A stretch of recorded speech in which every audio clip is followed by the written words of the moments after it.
এই গ্রামে ভয়ঙ্কর কিছু মনস্টার প্রতিনিয়তই তাদেরকে গিলে ফেলতে শুরু করে। কিন্তু হঠাৎ করে একদিন তাদের গ্রামে বোকা এক গরিব ছেলের আগমন ঘটে। সে পুরো গ্রামের মানুষকে জানায় সে এই ভয়ঙ্কর মনস্টারকে মেরে ফেলতে পারবে, কিন্তু কেউই তার কথা বিশ্বাস করে না। উল্টো তাকে পাগল মনে করে বন্দী করে বেঁধে রাখে। এখন কথা হচ্ছে, এই বোকা ছেলেটি কি পুরো গ্রামের মানুষদেরকে বিপদের হাত থেকে রক্ষা করতে পারবে, নাকি এই গ্রামবাসীর হাতে তার নিজের প্রাণকে বিসর্জন দিতে হবে? এমনই একটা অসাধারণ গল্প নিয়ে হাজির হয়েছি আজ। তো কোনো স্পয়লার না দিয়ে একটা লাইক দিয়ে চলো তাহলে গল্পের গভীরে ঢুকে পড়া যাক। সিনেমার শুরুতেই আমাদেরকে একটি নদীর পাশে ছোট্ট একটা গ্রাম দেখানো হয়। সেই নদীর পাশে একটা নৌকাতে বসে ছোট্ট একটা মেয়ে খেলা করছিল। তখনই সেই ছোট মেয়েটির বাবা সেখানে চলে আসে আর বলে, তুমি এখানে খেলা করো না, নদীর দৈত্য এসে তোমাকে নিয়ে যাবে। এই কথাটি শুনে বাচ্চা মেয়েটি একদমই চুপচাপ হয়ে যায় আর নদীর দিকে একভাবে আনমনে চেয়ে থাকে। তখন মেয়েটির বাবা পানি থেকে আস্তে আস্তে উপরের দিকে এসে ওকে ভয় দেখায়। মেয়েটি এটা দেখে ভয় পায় এবং কাঁদতে শুরু করে। মেয়েটির বাবা তাকে হাসানোর জন্য পানি থেকে বারবার বের হয়ে এসে অদ্ভুত অঙ্গভঙ্গি করতে থাকে। এটা দেখে বাচ্চাটি অনেক খুশি হয় এবং হাসতে শুরু করে। ঠিক তখনই পানির নিচে থেকে কিছু একটা উঠে এসে তাকে মেরে ফেলে। তারপর পরই সিনটা কাট হয়। ওই গ্রামের একটা ফাদারকে দেখানো হয়। সে নদীর একটি শয়তান মাছকে মেরে দাবি করে যে সে নদীর দানব মাছটিকে মেরে ফেলেছে। ঠিক তখনই ওই গ্রামে একটা ছেলে এসে উপস্থিত হয়। এই ছেলেটির নাম ছিল হুয়াং, আর এই ছেলেটি হচ্ছে এই গল্পের প্রধান চরিত্র। হুয়াং আসলে একজন দৈত্য শিকারী। তখন হুয়াং গ্রামবাসীদেরকে বলে যে ফাদার যে দানব মাছটিকে মেরে ফেলেছে সেটি আসলে জলের কোনো দানব নয়, জলের দানব এখনো নদীর মধ্যেই রয়েছে। তবে গ্রামের লোকগুলো হুয়াংয়ের কোনো কথাই বিশ্বাস করছিল না। এমন এই ছোট্ট বাচ্চাটির মাও তাকে বিশ্বাস করে না, কারণ হুয়াংকে দেখতে একদমই ভালো মানুষ মনে হচ্ছিল না। তখন ফাদার বলে ওঠে যে এই গরিব ছেলেটি ওকে অপমান করেছে, তাই তাকে শাস্তিস্বরূপ দড়ি দিয়ে বেঁধে ঝুলিয়ে রাখা হোক। ফাদারের মুখে এসব কথা শুনে গ্রামের লোকেরাও তাকে বিশ্বাস করে নেয় এবং হুয়াংকে দড়ি দিয়ে বেঁধে ঝুলিয়ে রাখে। তারপর পরই গ্রামের লোকেরা কোনোরকম ভয় না পেয়ে নদীতে সাঁতার কাটতে শুরু করে।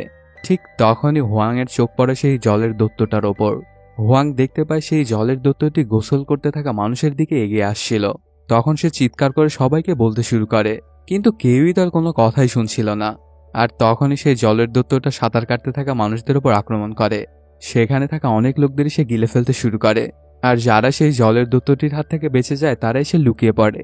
তখন হুয়াং সবাইকে মরার অভিনয় করতে বলে, যাতে করে জলের দৈত্যটা তাদের কিছুই করতে না পারে। হুয়াং এর উপর এমন অত্যাচার করার পরেও সেই গ্রামবাসীকে সাহায্য করতে চায়, কারণ সে ছিল আসলে একজন দৈত্য শিকারী এবং খুবই ভালো মনের মানুষ। এরপর গ্রামের সকল মানুষ ওর কথা মেনে নেয়।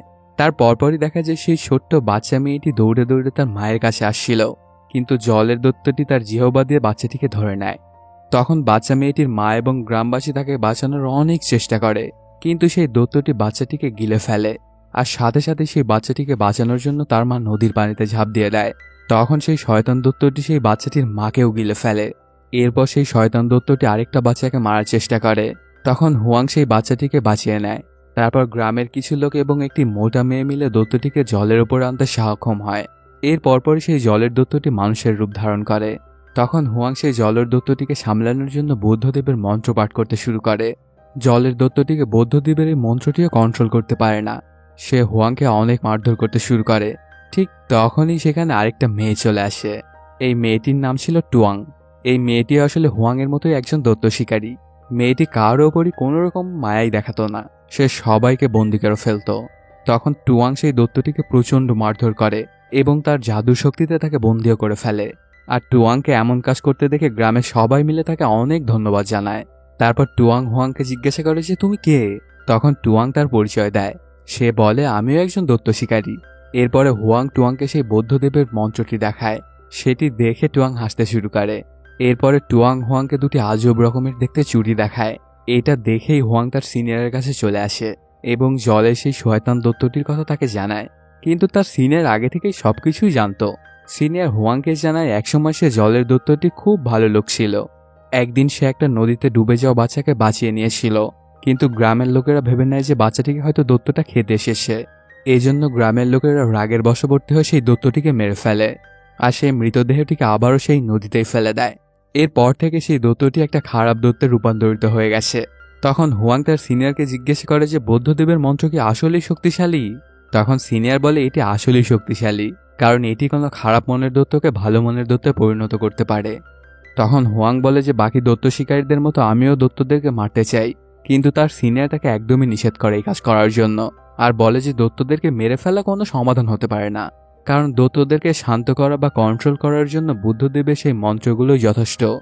তারপরই কাহিনীটা শিফট হয়, একটা কাপলকে দেখানো হয়। ওরা আসলে একটা রেস্টুরেন্টে খেতে এসেছিল। যখনই তারা রেস্টুরেন্টের মধ্যে প্রবেশ করে তখন পিছন থেকে হঠাৎই দরজাটা বন্ধ হয়ে যায়। ওই পুরো রেস্টুরেন্টের মধ্যে ওরা দুজন ছাড়া কেউই ছিল না। তখন হুট করে তাদের সামনে একজন ওয়েটার চলে আসে। সেই ওয়েটারটা তাদের দুজনকে ঝলসানো শূকরের মাংস দেখায়। এটা দেখে ওদের কাছে অনেক সুস্বাদু লাগছিল। তারপরে ওরা দুজন বসে পড়ে খাবার খাওয়ার জন্য। এই খাবারগুলো তাদের কাছে অনেক বেশি ভালো লাগছিল। ওরা দুজনই ওয়েটারের কাছে খাবারের খুবই প্রশংসা করতে থাকে। এর পরপরই সেই রেস্টুরেন্টের মালিক যে খাবারগুলো বানিয়েছিল সে তাদের সামনে চলে আসে। মেয়েটি মালিককে জিজ্ঞাসা করে যে আপনি এত সুস্বাদু খাবার কিভাবে বানিয়েছেন। তখন এই রেস্টুরেন্টের মালিকটা তার আসল রূপ দেখায়, আর সে দেখতে অনেক ভয়ঙ্কর ছিল। তখন সেই কাপলটা বুঝে যায় যে এটা আসলে একটা দৈত্য। ওরা দুজন এখান থেকে পালানোর অনেক চেষ্টা করে, তবে দৈত্যটি ওদের পেছন থেকে ওদেরকে মারার চেষ্টা করে। হঠাৎ করে তাদের নজর ঝলসানো শূকরের দিকে পড়ে। তারা দেখতে পায় ঝলসানো শূকরের মধ্যে ঝলসানো মানুষও রয়েছে। এসব দৃশ্য দেখে ওদের মাথায় ঘুরে যায়। ঠিক তখনই শয়তান দৈত্যটি ওদেরকে মেরে ফেলে। এর পরপরই সেই রেস্টুরেন্টে হুয়াং চলে আসে। তখন একটি মেয়ে এসে ওকে স্বাগতম জানায়। মেয়েটি তাকে বলে, আশা করি আমাদের রেস্টুরেন্টের সবচেয়ে লোভনীয় খাবার রোস্টেড পিস আপনার খুবই পছন্দ হবে। তবে হুয়াং একজন দৈত্য শিকারী হওয়ার জন্য সবকিছু ওর নজরে আসছিল। সে সেখানে কাস্টমারের বদলে মৃত মানুষদের দেখতে পাচ্ছিল, আর রোস্টেড পিসের জায়গায় ও রোস্টেড মানুষকে দেখতে পাচ্ছিল। তখন হুয়াং বলে যে বন্ধ করো তোমাদের এই মরণ খেলা, আমি জানি তুমি একজন দৈত্য। এটা শোনা মাত্রই হুয়াংকে মারার জন্য অনেক চেষ্টা করে সেই মেয়েটা। ঠিক তখনই সেখানে টুয়াং এসে উপস্থিত হয়। সে তার জাদু চুরি দিয়ে সকলকে মারতে শুরু করে। তারপরই সেখানে রেস্টুরেন্টের মালিক এসে উপস্থিত হয়। টুয়াং তার জাদু চুরি দিয়ে ওকেও মারার চেষ্টা করে। এখানে দেখা যায় রেস্টুরেন্টের মালিকটা একটা পিগ ডেমন ছিল। টুয়াং ওই শুয়োর দৈত্যটার হাত ধরে ফেলে, আর হুয়াংকে বলে যে তুমি ওই শুয়োর দৈত্যকে হাক করো। এরপরে হুয়াং ওই পিগ ডেমনটাকে নিজের মধ্যে টেনে নেয়। টুয়াং তার জাদু কাপড়ের মাধ্যমে তাকে পুতুলা তৈরি করার চেষ্টা করে, কিন্তু পিগ ডেমনটা টুয়াংয়ের কোনো কন্ট্রোলে আসছিল না। তারপরই পিগ ডেমনটা তার আসল রূপ ধারণ করে। আর এই ব্যাপারটা দেখে প্রাণে বাঁচার জন্য ওরা দুজনই সেখান থেকে পালিয়ে আসে। ওদের সময় এভাবেই কাটতে থাকে। আস্তে আস্তে টুয়াং হুয়াংকে ভালোবাসতে শুরু করে, আর তারা দুজনে একে অপরের কাছে আসারও চেষ্টা করে। ঠিক তখনই কেন জানি হুয়াং সেখান থেকে পালিয়ে যায়, আর সোজা চলে আসে ওর সিনিয়রের সাথে দেখা করার জন্য, এবং গত রাতে ঘটে যাওয়া সকল কিছু তাকে জানায়। তখন সিনিয়র বলে যে আমি জানি ওটা পিগ ডেমন। একসময় সেও খুব ভালো মনের একজন মানুষ ছিল। তার স্ত্রী তাকে একদিন ধোঁকা দিয়ে চলে গিয়েছিল, আর এরপর থেকে সে পিগ ডেমনে রূপান্তরিত হয়েছে। যদি তুমি চাও যে পিগ ডেমনটা শান্ত হোক, তাহলে তোমাকে সবচাইতে বড় দৈত্যের সাথে দেখা করতে হবে। এটা শুনে হুয়াং বলে যে এটা আবার কেমন দৈত্য। তখন সিনিয়র বলে সে এখন পর্যন্ত সবচেয়ে শক্তিশালী দৈত্য, আর তার নাম হলো মাংকি কিং, যাকে কিনা বুদ্ধদেব 500 বছরের জন্য একটা পাহাড়ের গুহায় আটকে রেখেছে। হুয়াং জিজ্ঞাসা করে যে মাংকি কিং কি আসলেই সেখানে থাকে। তখনই সিনিয়র হুয়াংকে সেই পাহাড়ের গুপ্ত জায়গাটার কথা বলে। ওখানে একটি বড় ধরনের বুদ্ধদেবের মূর্তি আসে, যার পাশের গুহার মধ্যে মাংকি কিং বন্দী রয়েছে। তখন সিনিয়র হুয়াংকে আরও বলে মাংকি কিং যেমন শক্তিশালী তেমন বুদ্ধিমান ও চালাকও বটে, আর ঠিক এই জন্যই তোমাকে খুব সাবধানতার সহিত ওখানে যেতে হবে, যাতে করে তার কোনো ফাঁদেই যেন তুমি আটকা না পড়ে যাও। সিনিয়রের মুখে এইসব কথা শুনে হুয়াং তার যাত্রার উদ্দেশ্যে বের হয়ে পড়ে। সে একটা জঙ্গলের মধ্যে দিয়ে যেতে শুরু করলে হঠাৎই তার পা একটা ফাঁদে আটকে যায়। আর ঠিক ওই সময় সেখানে কিছু লোকও চলে আসে, যাদের গলায় পরিহিত ছিল টুয়াংয়ের মতোই সেই সব জাদুচুরি। তখনই ওই লোকগুলো বলে যে তারাও হুয়াংয়ের মতোই দৈত্য শিকারী, আর হুয়াংয়ের প্রেমিকা টুয়াংকে ওরা বন্দি করে রেখেছে। তখন সেখানে টুয়াং চলে আসে আর তাদেরকে জানায় আমরা কোনো দৈত্য শিকারী না, আমরা হলো প্রকৃতপক্ষে স্বামী স্ত্রী, তাই প্লিজ দয়া করে আমাদেরকে ছেড়ে দিন। ওদের এই কথা যাচাই করার জন্য হুয়াংকেও তারা জিজ্ঞাসাবাদ করতে শুরু করে। তখন টুয়াং হুয়াংকে বলে যে তুমি বলো যে আমরা আসল স্বামী স্ত্রী কিনা, আর আমরা যদি তাদের কাছে আমাদেরকে কাবল হিসেবে প্রমাণ না দিতে পারি তাহলে ওরা আমাদেরকে মেরে ফেলবে। এমনকি টুয়াং হুয়াংয়ের সাথে জবরদস্তিও করতে থাকে। তখন সেই সময় সবার সামনে টুয়াংয়ের মুখ থেকে সত্য কথাটা বেরিয়ে আসে। আসলে ওখানে যত লোক ছিল তারা টুয়াংয়েরই সাথী। টুয়াং সম্পূর্ণ নাটকটা করেছিল হুয়াংকে কাছে আনার জন্য, কারণ টুয়াং হুয়াংকে খুবই ভালোবাসত। এই কথাটা শোনা মাত্রই হুয়াং সেখান থেকে অনেক রাগান্বিত হয়ে চলে যায়, কিন্তু টুয়াং তার সাথীদেরকে বলে দেয় যে ওকে আটকে রাখো, আর সাথে সাথে ওরাও ঠিক তেমনটাই করে। তখন টুয়াং ও সাথীদেরকে বলে যে আমি এখন কি করতে পারি তাহলে আমাকে হুয়াংও ভালোবাসবে। এরপর টুয়াংয়ের সাথী বলে যে আমার কথা শোনো, আমি যেভাবে বলবো তুমি আমার কথা মতো চলবে, তাহলেই হুয়াং তোমাকে পছন্দ করতে শুরু করবে। তারপর ওর কথা মতো টুয়াং চলে আসে হুয়াংয়ের কাছে। সে ভেতর থেকে দেখতে পায় যে টুয়াংয়ের ওই সঙ্গে হাত চালাচ্ছিল ওর বয়ফ্রেন্ডের ওপর। আর এই ব্যাপারটা দেখে টুয়াংও হাত চালাতে শুরু করে হুয়াংয়ের ওপর। টুয়াং ভেবেই নিয়েছিল যে এটা করলে হয়তো বা হুয়াং তাকে ভালোবাসবে, কিন্তু তেমন কিছুই হয় না। টুয়াং মারতে মারতে একদম ভুলে গিয়েছিল যে সে কাকে মারছে। ঠিক তখনই সেখানে ওরা কারো একজনের চিৎকার শুনতে পায়। তারপরই সেখানে চলে আসে পিগ ডেমনটা। তখনই টুয়াং তার সাথীদেরকে বলে যে তাড়াতাড়ি বাহনটা চালাও, যাতে করে আমরা এখান থেকে পালিয়ে যেতে পারি। তবে পিগ ডেমন অনেক দ্রুতগামী হয়, তাদের প্রায় সাথী ধরে ফেলে। হুয়াংয়ের প্রাণটা বাঁচানোর জন্য টুয়াং তাকে ধাক্কা দেয় গাড়ি থেকে। তখনই সেই পিগ ডেমনটা সেই বাহনটিতে আক্রমণ করে আর বাহনটিকে একদম পুরোপুরি ধ্বংস করে ফেলে। তারপরই হুয়াং গিয়ে সেখানে দেখতে পায় যে টুয়াং অজ্ঞান হয়ে পড়ে আছে। এটা দেখে হুয়াংয়ের আর বুঝতে বাকি থাকে না যে টুয়াং তাকে কতটা ভালোবাসতো, আর সাথে ওকে জড়িয়েও ধরে। তখন টুয়াং হাসতে থাকে আর বলতে থাকে যে এখন তো তুমি স্বীকার করো যে তুমি আমাকে ভালোবাসো। আর এই কথাটা শুনে কেন জানি হুয়াং বলে যে না, আমি তোমাকে একদমই ভালোবাসি না। ওদের দুজনের মধ্যে কথাবার্তা চলতে থাকলে সেখানে আরো দুজন ডেমন হান্টার চলে আসে। ওদের মধ্যেকার একজন সেখানে থাকা পিগ ডেমনকে মেরে সেখান থেকে তাড়িয়ে দেয়। আর তারপরে ওই তিনজন দৈত্য শিকারী মিলে এক জায়গায় বসে ঝগড়া করতে শুরু করে। ওরা তিনজনই বলাবলি করতে থাকে যে তাদের মধ্যে কে বেশি শক্তিশালী। তখন হুয়াং তাদেরকে বোঝায় যে নিজেদের মধ্যে কোনোভাবেই ঝগড়া করা ঠিক না, এখানে আমাদের উচিত আমরা সবাই মিলে একত্রিত হয়ে দৈত্যদের সামনা করা। তারপরই সেখানে থাকা একজন দৈত্য শিকারী হুয়াংকে রাগানোর জন্য ওকে বলে যে তুমি তো গরিব ছেলে। আর এই ব্যাপারটা শুনে টুয়াং হুয়াংয়ের সাথ দেয় আর ওকে ডিফেন্ড করতে শুরু করে। কিন্তু হুয়াং এখানে বুঝে গিয়েছিল যে এগুলো সবই টুয়াংয়ের চাল। আর ঠিক এই জন্যই সে ওকে বলতে থাকে যে তুমি আমাকে দিগ্ভ্রষ্ট করছো। আমার একটা লক্ষ্য আছে আর আমার ওখানে পৌঁছতেই হবে, তো তোমার জন্য এটাই ভালো হবে যে তুমি আমার পিছা ছেড়ে দাও। এই কথাটা শুনে টুয়াং অনেক রাগান্বিত হয়ে যায় আর হুয়াংয়ের হাত থেকে সেই বইটি নিয়ে ছিঁড়ে ফেলে। তারপরে হুয়াং এখানে বেশি একটা মনোযোগ না দিয়ে সেখান থেকে চলে আসে। অনেক কয়েকদিন হাঁটার পরে সে এসে ওই পাহাড়টার কাছে পৌঁছায়। তবে কোথাও তার সেই বৌদ্ধদেবের বড় মূর্তিটা চোখে পড়ে না। এর পরপরই হুয়াং একটা জায়গায় বসে বৌদ্ধদেবের মূর্তিটা নিয়ে চিন্তা করতে থাকে আর সে উপলব্ধি করে দেখতে পায় সেই বুদ্ধ মূর্তিটাকে। তারপরই সে চলে আসে ওই গুহাটার কাছে আর এসে সেখানে বানর রাজাটি সেটাও পেয়ে যায়। অনেক কষ্টে গুহার ভেতরে গিয়ে সে বানর রাজার সাথে কথা বলে। সে তার কাছে জিজ্ঞাসা করে যে কিভাবে আমি পিগ ডেমনকে শান্ত করতে পারবো।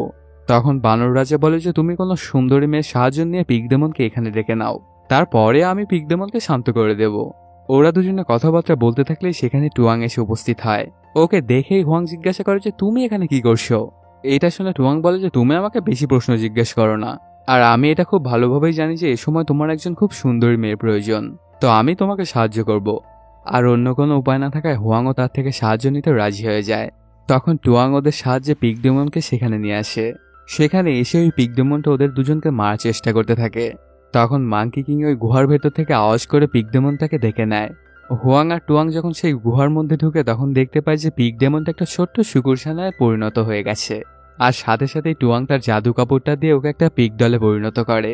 আর তারপরই টুয়াং তার জাদুর আংটিটি হুয়াংকে পরিয়ে দেয়। কিন্তু হুয়াং একটি পাথর নিয়ে সেই আংটিটাকে ভাঙার চেষ্টা করে।